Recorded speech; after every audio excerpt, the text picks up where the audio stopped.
ونحن على ذلك لمن الشاهدين والشاكرين والحمد لله رب العالمين۔ وہ 313 تھے تو لرزتا تھا زمانہ، وہ 313 تھے تو لرزتا تھا زمانہ، آج ہم کروڑوں ہیں تو کرتے ہیں غلامی، آج ہم کروڑوں ہیں تو کرتے ہیں غلامی۔ آئیے ہم اور آپ سب سے پہلے گنبد خضرا میں آرام فرمانے والے آقا، دونوں عالم کے داتا، مالک کونین، ہم غریبوں کے غمخسار حضور احمد مصطفیٰ محمد مصطفیٰ صلی اللہ تعالی علیہ وسلم کی بارگاہ پہ کشفنا میں غلامی کا ثبوت دیتے ہوئے باواز بلند درود پاک کا ہدیہ نچار فرمائے پڑے اللہم صلی علی سیدنا و شفیعنا حبیبنا و مولانا محمد وبارک وسلم صلاۃ و سلام علیک یا رسول اللہ، صلاۃ و سلام علیک یا حبیب اللہ صلی اللہ تعالی علیہ وسلم۔ نہ مسجد میں نہ بیت اللہ کی دیواروں کے سائے میں، نہ مسجد میں نہ بیت اللہ کی دیواروں کے سائے میں نماز عشق ادا ہوتی ہے تلواروں کے سائے میں، نماز عشق ادا ہوتی ہے تلواروں کے سائے میں۔ وہ زمانے میں معزز تھے مسلمان ہو کر، وہ زمانے میں معزز تھے مسلمان ہو کر، آج ہم خوار ہوئے تاریخ قرآن ہو کر۔ حضرات گرامی، اللہ تبارک و تعالیٰ کا یہ بھیجا ہوا دین جسے ہم اسلام کہتے ہیں، اس اسلام کو پھیلانے کے لیے حضور نبی کریم صلی اللہ تعالی علیہ وسلم نے اپنی پوری 63 سالہ زندگی صرف کر دی، اور حضور نبی کریم صلی اللہ تعالی علیہ وسلم کے ساتھ ساتھ صحابہ کرام نے بھی اپنی زندگی کی قربانی، اپنی زندگی کو اللہ تبارک و تعالیٰ کے راہ میں شہید کروا دی، اور اسلام کا پرچم کو آتے دنیا تک، جب تک دنیا رہے گی تب تک کے لیے بلند کر دیا۔ لیکن آج کل کے کچھ فرقے، کچھ جماعتیں، کچھ مذاہب اسلام کے اوپر تنقید کرتے ہیں، کہتے ہیں کہ اسلام تلوار کی زور سے پھیلا ہے۔ مسلمانوں، حضور نبی کریم صلی اللہ تعالی علیہ وسلم کی اگر ہم 63 سالہ زندگی کا مطالعہ کریں تو پیارے آقا صلی اللہ تعالی علیہ وسلم نے 40 سال کی عمر میں اعلان نبوت فرمایا،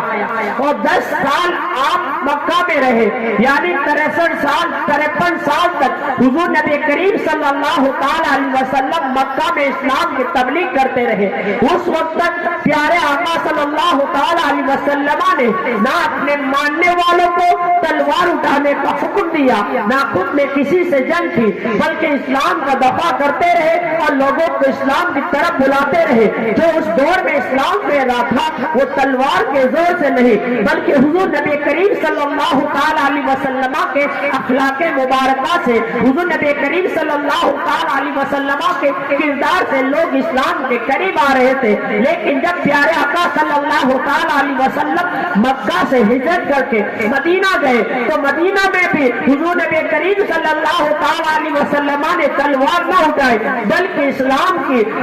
کو اسی طرح پھیلاتے رہے۔ لیکن جب سن 2 ہجری آیا، اللہ تبارک و تعالیٰ نے اپنے پیارے حبیب صلی اللہ تعالی علیہ وسلم کو حکم دیا، یا رسول اللہ صلی اللہ تعالی علیہ وسلم اب اسلام کو